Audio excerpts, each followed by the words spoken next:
ಕಾಂಗ್ರೆಸ್ ಶಾಸಕಾಂಗ ಪಕ್ಷದ ಸಭೆಯಲ್ಲಿ ನಡೆದಿದೆ ಎನ್ನಲಾದಂತಹ ಚರ್ಚೆಗಳಿಗೆ ಬಿಜೆಪಿ ಮುಖಂಡರುಗಳ ಪ್ರತಿಕ್ರಿಯೆ. ತೆಲಂಗಾಣ ಸಿಎಂ ಗ್ಯಾರಂಟಿ ಎಫೆಕ್ಟ್ ಒಪ್ಪಿಕೊಂಡಿದ್ದಾರೆ. ಸರ್ಕಾರಿ ನೌಕರರಿಗೆ ಸಂಬಳ ಕೊಡೋದಕ್ಕಾಗ್ತಿಲ್ಲ ಅಂದಿದ್ದಾರೆ. ಹಿಮಾಚಲ ಸರ್ಕಾರ ದೇವಸ್ಥಾನದ ಹಣ ಕೊಡಿ ಅಂತ ಪತ್ರ ಬರೆದಿದೆ. ಮಂಡ್ಯದಲ್ಲಿ ಸ್ವಾತಂತ್ರ್ಯ ಹೋರಾಟಗಾರರಿಗೆ ಪಿಂಚಣಿ ಕೊಡೋದಕ್ಕೂ ಆಗ್ತಿಲ್ಲ ಅಂತ ವಿಜಯೇಂದ್ರ ಅವರು ವಾಗ್ದಾಳಿ ನಡೆಸಿದರು.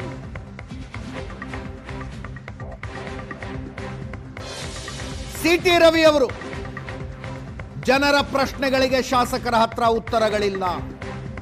ನಮ್ಮೂರಿಗೆ ಬಂದು ಏನು ಮಾಡಿದ್ದೀರಿ ಅಂತ ಕೇಳಿದ್ರೆ ಉತ್ತರ ಇಲ್ಲ. ಶಾಸಕರಿಗೆ ಅಸಮಾಧಾನ ಇದ್ರೆ ಜನರಿಗೆ ಆಕ್ರೋಶ ಇರುತ್ತೆ. ಗೃಹಲಕ್ಷ್ಮಿ ಹಣ 1 ತಿಂಗಳು ಬಂದ್ರೆ 3 ತಿಂಗಳು ಬರಲ್ಲ ಅಂತ ಕೇಳಿಸ್ತಾರೆ. ಸಿದ್ದರಾಮಯ್ಯನವರು, ಡಿ.ಕೆ. ಶಿವಕುಮಾರ್ ಅವರು ಕಳೆದ ಲೋಕಸಭಾ ಚುನಾವಣೆಯಲ್ಲಿ ಕರ್ನಾಟಕದಲ್ಲಿ ಕಾಂಗ್ರೆಸ್ ಪಕ್ಷ ಕೊಟ್ಟಿರ್ತಕ್ಕಂಥ ಗ್ಯಾರಂಟಿಗಳು ಇಡೀ ದೇಶಕ್ಕೆ ಮಾದರಿ ಅಂತೇಳಿ ಬೊಬ್ಬೆ ಹಾಕಿದ್ರು. ಇವರು ಕೊಟ್ಟಿರ್ತಕ್ಕಂಥ ಗ್ಯಾರಂಟಿಯನ್ನು ಪಕ್ಕದ ಆಂಧ್ರ ತೆಲಂಗಾಣದಲ್ಲೂ ಕೂಡ ಅನುಷ್ಠಾನ ಮಾಡಿದ್ರು. ಆದರೆ ತೆಲಂಗಾಣ ರಾಜ್ಯದ ಪರಿಸ್ಥಿತಿ ಏನಾಗಿದೆ, ಅಲ್ಲಿನ ಮುಖ್ಯಮಂತ್ರಿಗಳು, ಕಾಂಗ್ರೆಸ್ ಪಕ್ಷ ಅಧಿಕಾರದಲ್ಲಿದೆ, ಅಲ್ಲಿನ ಮುಖ್ಯಮಂತ್ರಿಗಳು ಸದನದಲ್ಲೂ ಕೂಡ ಹೇಳಿದ್ದಾರೆ, ಗ್ಯಾರಂಟಿ ಇಂಪ್ಲಿಮೆಂಟೇಷನಿಂದ ತೆಲಂಗಾಣದಲ್ಲಿ ಸರ್ಕಾರಿ ನೌಕರರಿಗೆ ಸಂಬಳ ಕೊಡೋದಕ್ಕೂ ಕೂಡ ಸಾಧ್ಯ ಆಗ್ತಾ ಇಲ್ಲ ಅಂತ ಹೇಳಿದ್ದಾರೆ. ನಾನು ನೀರಾವರಿ ಯೋಜನೆಗಳು ಎಷ್ಟು ಹಣ ಕೊಡಬೇಕು ಎಲ್ಲವೂ ಆಮೇಲೆ ಚರ್ಚೆ ಮಾಡ್ತಾನೆ. ಆದರೆ ಸಣ್ಣ ವಿಚಾರ ಹೇಳ್ತೇನೆ. ಮಂಡ್ಯದಲ್ಲಿ ಕಳೆದ 8 ತಿಂಗಳುಗಳಿಂದ ಸ್ವಾತಂತ್ರ್ಯ ಹೋರಾಟಗಾರರಿಗೆ ಪಿಂಚಣಿಯನ್ನು, ಗೌರವಧನವನ್ನು ಕೊಡದೇ ಇರತಕ್ಕಂಥ ಪರಿಸ್ಥಿತಿ ರಾಜ್ಯ ಬಂದಿದೆ. ಎಷ್ಟೋ ಜನ ತಾಯಂದ್ರು ಹೇಳಿದ್ದಾರೆ, ನಾವು ಪುಕ್ಷಟ್ಟೆ ಕೇಳಿರಲಿಲ್ಲ, ನಮಗೆ ಪುಕ್ಷಟ್ಟೆ ಅಂತ ಹೇಳಿ ಮರ್ಯಾದೆನೂ ಇಲ್ದಂಗೆ ಮಾಡಿದ್ದೀರಿ ಅಂತ ಹೇಳಿದ್ದಾರೆ. ಇನ್ನು ಗೃಹಲಕ್ಷ್ಮಿ 1 ತಿಂಗಳು ಬರುತ್ತೆ, 3 ತಿಂಗಳು ಬರಲ್ಲ. ಬರಬೇಕು ಅಂದರೆ ಎಲೆಕ್ಷನ್ನೇ ಬರಬೇಕು, ಹಬ್ಬನೇ ಬರಬೇಕು, ತಿಂಗಳು ಬರಲ್ಲ. ಜನಸಾಮಾನ್ಯರು ಹೇಳುವ ಕತೆ ಇದು. ಅಭಿವೃದ್ಧಿ ಕೆಲಸ ಇಲ್ಲ. ಗ್ಯಾರಂಟಿಯ ನೆಪದಲ್ಲಿ ಎಲ್ಲ ಅಗತ್ಯ ವಸ್ತುಗಳ ಬೆಲೆ ಏರಿಕೆ ಮಾಡಿದ್ದಾರೆ. ಯಾವುದನ್ನು ಬಿಟ್ಟಿದ್ದಾರೆ ಹೇಳಿ? ಭ್ರಷ್ಟಾಚಾರಕ್ಕೆ ಲೈಸೆನ್ಸ್ ತಗೊಂಡ್ಬಿಟ್ಟಿದ್ದಾರೆ. ಕದ್ದು ಮುಚ್ಚಿ ಭ್ರಷ್ಟಾಚಾರ ಅಲ್ಲ, ಭ್ರಷ್ಟಾಚಾರಕ್ಕೆ ಲೈಸೆನ್ಸು. ಇದೆಲ್ಲದರಿಂದ ಬೇಸತ್ತಿದ್ದಾರೆ.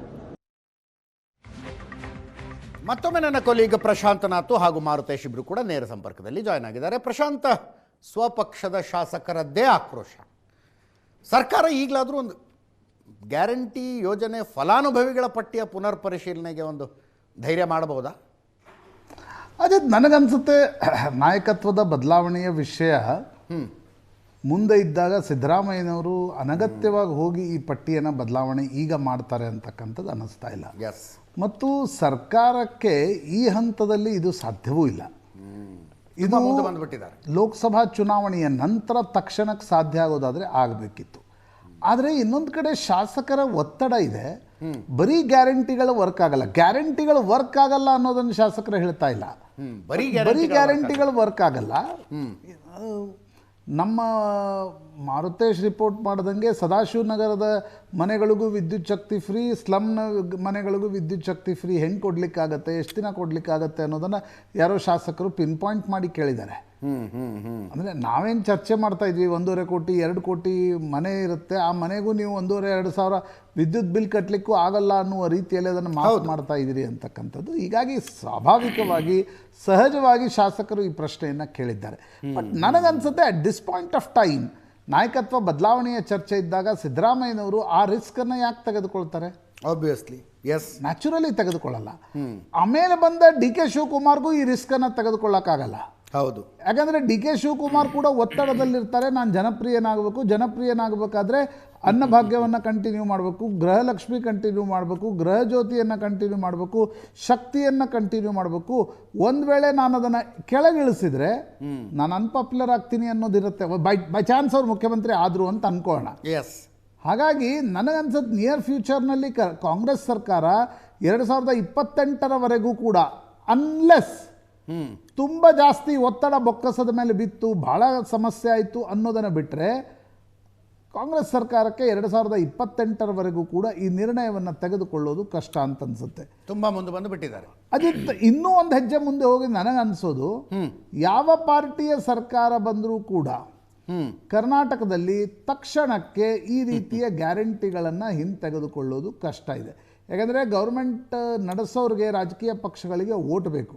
ಹೌದು, ಓಟು ನೀಡುವ ಸಂದರ್ಭದಲ್ಲಿ ನೀವು ಅದನ್ನು ರಿವರ್ಸಲ್ ಡಿಸಿಷನ್ ತೆಗೆದುಕೊಳ್ತೀರಿ ಅಂತಾದರೆ ನಿಮಗೊಂದು ರಾಜಕೀಯ ಇಚ್ಛಾಶಕ್ತಿ ಬೇಕು. Correct. ನನಗೇನು ಮೂರು ಪಕ್ಷಗಳಲ್ಲಿ ಆ ರಾಜಕೀಯ ಇಚ್ಛಾಶಕ್ತಿ ಅಂತೂ ಕಾಣ್ತಾ ಇಲ್ಲ. ಎಸ್ ಮಾರುತೇಶ್ ಇದ್ದಾರೆ. ಮಾರುತೇಶ್, ಇಂಥ ಸಮುದಾಯದವರು ಅಂತಿಲ್ಲ, ಇಂಥ ಪ್ರದೇಶದವರು ಅಂತಿಲ್ಲ, ಒಟ್ಟಾರೆಯಾಗಿ ಗ್ಯಾರಂಟಿಗಳ ಬಗ್ಗೆ ಒಂದು ವಿಮರ್ಶೆ ಎಲ್ಲ ಶಾಸಕರಿಂದ ಬಂದಂಗೆ ಕಾಣಿಸ್ತಾ ಇದೆ. ಅಂದರೆ ಇದರಲ್ಲಿ ಕಾಮನಾಲಿಟಿ ನೋಡೋದಕ್ಕಾಗ್ತಿಲ್ಲ ನನಗೆ. ಖಂಡಿತ, ಯಾಕಂದ್ರೆ ಶಾಸಕರು ಅನ್ಕೊಂಡಿದ್ರು ಫಸ್ಟ್ ಇಯರ್ ಬಜೆಟ್ ಮುಗಿದ ಮೇಲೆ ಇದೆಲ್ಲ ಸಾರ್ಟ್ ಔಟ್ ಆಗ್ಬೋದು. ಯಾಕಂದ್ರೆ ಕಾಂಗ್ರೆಸ್ ನಾಯಕರು ಹೇಳ್ತಾ ಇದ್ದಿದ್ದೇನು, ಬಿಜೆಪಿ ಸರ್ಕಾರದಲ್ಲಿ ಹೆಚ್ಚಿನ ಬಾಕಿ ಬಿಲ್ ಉಳಿಸಿದ್ದಾರೆ, ಅದರ ಹೊರೆ ನಮಗ್ ಬಿದ್ದಿದೆ, ಹಾಗಾಗಿ ಶಾಸಕರಿಗೆ ಅನುದಾನ ಕೊಡ್ಲಿಕ್ಕೆ ಸಾಧ್ಯ ಆಗ್ತಾ ಇಲ್ಲ ಅಂದ್ರು. ಓಕೆ ಅಂತೇಳಿ ಶಾಸಕರು ಕೂಡ ಸುಮ್ಮನೆ ಇದ್ರು. 2ನೇ ವರ್ಷದ ಬಜೆಟ್ ಕೂಡ ಆಯ್ತು, ಈಗಲೂ ಅದೇ ಉತ್ತರವನ್ನು ಹೇಳ್ತಾ ಇದ್ದಾರೆ. ಈಗ 2.5 ವರ್ಷ ಆಗಿದೆ, ನೆಕ್ಸ್ಟ್ ಬಜೆಟ್ಗೂ ಕೂಡ ಇದೇ ಉತ್ತರ ಬರುತ್ತೆ ಅನ್ನುವಂಥ ನಿರೀಕ್ಷೆ ಅಥವಾ ಆ ಥರದ ಒಂದು ಅಭಿಪ್ರಾಯಕ್ಕೆ ಶಾಸಕರುಗಳು ಬಂದಂಗಿದೆ. ಹಾಗಾಗಿ 2.5 ವರ್ಷಕ್ಕೆ ಈ ಗ್ಯಾರಂಟಿಗಳ ಭಾರವನ್ನ ಕಾಂಗ್ರೆಸ್ ಶಾಸಕರು ಹೊರದೇ ಇರುವಂತಹ ಪರಿಸ್ಥಿತಿಗೆ ಬಂದು ತಲುಪಿದ್ದಾರೆ. ಯಾಕೆಂದ್ರೆ ಒಬ್ರು ಶಾಸಕರು CLP ಬಳಿಕ ಮಾತನಾಡ್ತಾ ಇರುವಾಗ ಹೇಳಿದ್ರು, ಇಷ್ಟೆಲ್ಲ ಗ್ಯಾರಂಟಿ ಕೊಟ್ಟರು ಕೂಡ ಜನ ಏನ್ ನಿಮ್ ಜೇಬಿಂದ ಕೊಡ್ತೀರಾ ಅಂತ ಪ್ರಶ್ನೆ ಮಾಡ್ತಾರೆ. ಕಾಂಗ್ರೆಸ್ ಸರ್ಕಾರ ಜನರಿಗೆ ಕೊಡ್ತಾ ಇದೆ ಅಂತ ಹೇಳಿ ಅವ್ರು ಯಾರು ಕೂಡ ಮಾತನಾಡ್ತಾ ಇಲ್ಲ.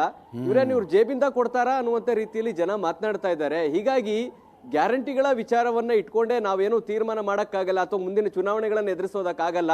ಗ್ಯಾರಂಟಿಯ ಜೊತೆಗೆ ಡೆವಲಪ್ಮೆಂಟ್ ಮಾಡದೇ ಇದ್ರೆ ನಮಗೆ ಕಷ್ಟ ಅನ್ನುವಂತ ಮಾತನ್ನ ಶಾಸಕರೊಬ್ರು ಹೇಳ್ತಾ ಇದ್ರು. ಹಾಗಾಗಿನೇ ತುಂಬಾ ಜನ ಶಾಸಕರು ಗ್ಯಾರಂಟಿಗಳ ಬಗ್ಗೆ CLPಯಲ್ಲಿ ಪದೇ ಪದೇ ಪ್ರಸ್ತಾಪ ಮಾಡೋದು ಇದೇ ಕಾರಣಕ್ಕಾಗಿ. ಮತ್ತು ಈ ಬಾರಿ ಸಾಕಷ್ಟು ಜನ ಅಭಿಪ್ರಾಯವನ್ನು ವ್ಯಕ್ತಪಡಿಸಿದ್ದಾರೆ. ಗ್ಯಾರಂಟಿಗಳ ಪುನರ್ ಪರಿಶೀಲನೆ ಆಗದ ಹೊರತು ಒಂದು ವೇಳೆ ಆ ಪುನರ್ ಪರಿಶೀಲನೆ ಆದ್ರೆ ಸರ್ಕಾರ ಕನಿಷ್ಠ ಒಂದು 10 ರಿಂದ 15 ಸಾವಿರ ಕೋಟಿ ಆದ್ರೂ ಉಳಿಯುತ್ತೆ, ಅದನ್ನ ಡೆವಲಪ್ಮೆಂಟ್ಗೆ ವಿನಿಯೋಗಿಸಿ ಅನ್ನುವಂತಹ ಸಲಹೆ ಶಾಸಕರಾಗಿದೆ. ಸತೀಶ್ ಜಾರಕಿಹೊಳಿ ಒಂದ್ಸರಿ ಹೈಕಮಾಂಡ್ಗೆ ಭೇಟಿಯಾಗಿ ಒತ್ತಾಯವನ್ನ ಮಾಡಿದ್ರು. ಪರಮೇಶ್ವರ್ ಅವರು ಪುನರ್ ಪರಿಶೀಲನೆ ಬಗ್ಗೆ ಮಾತನಾಡಿದಕ್ಕೆ ದೊಡ್ಡ ಮಟ್ಟದ ಟೀಕೆಯನ್ನು ಎದುರಿಸಬೇಕಾಯ್ತು. ಪರಮೇಶ್ವರ್ ಅವರು CLP ಆದ್ಮೇಲೆ ಯಾರು ಈ ವಿಚಾರವನ್ನು ಪ್ರಸ್ತಾಪ ಮಾಡಿದ್ರು ಶಾಸಕರು ಅವ್ರಿಗೆ ಬಂದು ಹೇಳಿದ್ರು, ನಾನು ಕ್ಯಾಬಿನೆಟ್ ನಲ್ಲಿ ಈ ವಿಚಾರ ಪ್ರಸ್ತಾಪ ಮಾಡಿದೆ ಕಣಯ್ಯ, ಎಲ್ಲ ನನ್ನನ್ನ ವಿರೋಧಿಸಿದ್ರು, ಅಟ್ಲೀಸ್ಟ್ CLPಯಲ್ಲಿ ನೀ ಆದ್ರೂ ಈ ಪ್ರಸ್ತಾಪ ಮಾಡಿದೀಯ ಅಂತೇಳಿ ಅವ್ರಿಗೆ ಬೆನ್ನು ತಟ್ಟಿದ್ರು. ಅಂದ್ರೆ ಶಾಸಕರಿಗೂ ಸಚಿವರಿಗೂ ಕೂಡ ಗ್ಯಾರಂಟಿ ಅನ್ನುವಂಥದ್ದು ಹೊರೆಯಾಗಿದೆ ಅನ್ನೋದು ಅರ್ಥ ಆಗ್ಲಿಕ್ಕೆ ಶುರುವಾಗಿದೆ. ಗ್ಯಾರಂಟಿ ಒಂದರ ಮೇಲೆ ಅಥವಾ ಗ್ಯಾರಂಟಿ ಅಂತ ನಾವು ಹೇಳ್ತಾ ಅಭಿವೃದ್ಧಿ ಕಡೆಗೆ ಹೆಚ್ಚು ಗಮನ ಹರಿಸದೇ ಇದ್ರೆ ಮುಂದಿನ ಚುನಾವಣೆಗಳು ಕಾಂಗ್ರೆಸ್ ಶಾಸಕರಿಗೆ ಒಂದು ರೀತಿ ಆತಂಕ ಆಗಿದೆ. ನಾವು ಗ್ಯಾರಂಟಿಯಿಂದ ಏನು ಮಾಡ್ಲಿಕ್ಕೆ ಆಗ್ಲಿಲ್ಲ, ಬೇರೆ ಡೆವಲಪ್ಮೆಂಟ್ಗೆ ಅನುದಾನ ಕೊಡ್ಲಿಕ್ಕೆ ಆಗ್ತಾ ಇಲ್ಲ, ಒಂದು ದೇವಸ್ಥಾನಕ್ಕೆ ಪುನರುಜ್ಜೀವನಕ್ಕೆ ದುಡ್ಡು ಕೊಡಿ ಅಂತ ಕೇಳ್ತಾರೆ, ಒಂದು ಸಭಾಭವನ ಕಟ್ಕೊಡಿ ಅಂತ ಕೇಳ್ತಾರೆ, ಊರಿಗೆ ಒಂದು ರಸ್ತೆ ಮಾಡ್ಕೊಡಿ ಹೊಸದಾಗಿ ಅಂತ ಕೇಳ್ತಾರೆ. ಆದ್ರೆ ಸರ್ಕಾರ ಕೊಡ್ತಾ ಇರುವಂತಹ ಅನುದಾನ ಇಡೀ ಕ್ಷೇತ್ರದಲ್ಲಿ ಯಾವ ಹಳ್ಳಿಯನ್ನ ಪ್ರಯಾರಿಟಿಯಾಗಿ ತೆಗೆದುಕೊಳ್ಬೇಕು, ಯಾವ ಹಳ್ಳಿಯ ಯಾವ ರಸ್ತೆಗೆ ಹಾಕಬೇಕು ದುಡ್ಡು, ಈ ತರದ ಸಮಸ್ಯೆಗಳು ಎದುರಾಗ್ತಾ ಇದಾವೆ. ಮೊದಲ ಆರಂಭದಲ್ಲಿ 10 ಕೋಟಿ ಅನೌನ್ಸ್ ಮಾಡಿದ್ರು, ಅದಾದ್ಮೇಲೆ 25 ಕೋಟಿ, ಅದಾದ್ಮೇಲೆ 50 ಕೋಟಿ. ಈ ಅನುದಾನಗಳು ಕೂಡ ಪೂರ್ಣ ಪ್ರಮಾಣದಲ್ಲಿ ನಮಗೆ ಬಿಡುಗಡೆ ಆಗ್ತಾ ಇಲ್ಲ. ನಾವು ಎಲ್ಲ ಪ್ರಪೋಸಲ್ಗಳನ್ನ ಕೊಟ್ಟಾಗ FDಯಲ್ಲೇ ಸುಮಾರು 4 ರಿಂದ 5 ತಿಂಗಳ ಕಾಲ ಅಲ್ಲೇ ಉಳಿತದೆ. ಅದು ರಿಲೀಸ್ ಆದ್ಮೇಲೆ ಟೆಂಡರ್ ಹಾಕ್ಲಿಕ್ಕೆ ಟೆಂಡರ್ದಾರರು ಬರ್ತಾ ಇಲ್ಲ, ಕಾರಣ ಬಾಕಿ ಬಿಲ್ ಪಾವತಿ ಇದೆ. ನಾವೀಗ ಕೆಲಸ ಮಾಡಿದ್ರೆ ಇನ್ಯಾವಾಗ ನಮ್ಮ ಬಿಲ್ ಬರುತ್ತೋ ಅನ್ನೋ ಕಾರಣಕ್ಕಾಗಿ ಟೆಂಡರ್ದಾರರು ಕೂಡ ಬರ್ತಾ ಇಲ್ಲ ಅನ್ನುವಂತಹ ಮಾತನ್ನ ಶಾಸಕರುಗಳು ಹೇಳ್ತಾ ಇದ್ರು.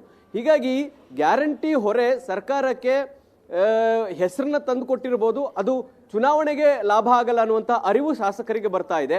ಆ ಕಾರಣಕ್ಕಾಗಿ ಇದರ ಪುನರ್ ಪರಿಶೀಲನೆ ಆಗಲೇಬೇಕು ಅನ್ನುವಂತಹ ಒತ್ತಡವನ್ನ ಮುಖ್ಯಮಂತ್ರಿಗಳಿಗೆ ಹಾಕಿದ್ದಾರೆ. ಆದ್ರೆ ಸಿದ್ದರಾಮಯ್ಯನವರಂತೂ ನಿಶ್ಚಿತವಾಗಿ ಈ ಯಾವುದೇ ತೀರ್ಮಾನವನ್ನ ಅವರ ಆರಂಭದಿಂದಲೂ ಈ ಟೀಕೆಗಳನ್ನ ಮತ್ತು ಈ ಪುನರ್ ಪರಿಶೀಲನೆ ಮಾಡಿ ಅನ್ನುವಂತ ಒತ್ತಾಯಗಳನ್ನ ಕೇಳ್ಕೊಂಡೇ ಬಂದಿದ್ದಾರೆ. ನಾನು ಇರುವ ತನಕ ಯಾವುದೇ ಗ್ಯಾರಂಟಿಯ ಪುನರ್ ಪರಿಶೀಲನೆ ಬೇಡ ಅನ್ನುವಂತ ಮನಸ್ಥಿತಿಯಲ್ಲೇ ಸಿದ್ದರಾಮಯ್ಯನವರು ಇದ್ದಾರೆ. ಹೋಗುವಾಗ ಅದೊಂದು ಕೆಟ್ಟ ಹೆಸರು ತೆಗೆದುಕೊಂಡು ಹೋಗೋದಕ್ಕೆ ನಾನು ರೆಡಿ ಇಲ್ಲ ಅನ್ನುವಂತ ಅಭಿಪ್ರಾಯದಲ್ಲೇ ಮುಖ್ಯಮಂತ್ರಿಗಳಿದ್ದಾರೆ. Ajit, thank you so much Marutesh ನಿಮ್ಮ ಎಲ್ಲ ಮಾಹಿತಿಗೆ.